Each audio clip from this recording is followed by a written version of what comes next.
नमस्कार मंडळी, कालच माझ्या मम्मीचा वाढदिवस झाला तर म्हटलं ह्यावेळेस मम्मीला हेल्दी केक बनवूया। त्यासाठी सगळ्यात आधी मी केक टीनला तेल आणि बटर पेपर लावून रेडी करून घेते।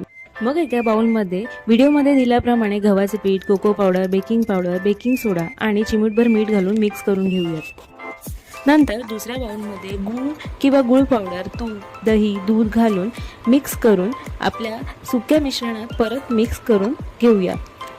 बॅटर सुके वाटल्यास थोडे दूध घालून फ्लोईंग कन्सिस्टन्सीचं बनवून घेऊ। नंतर बॅटरमध्ये काजू, बदाम, खजूर घालून मिक्स करून घेऊया।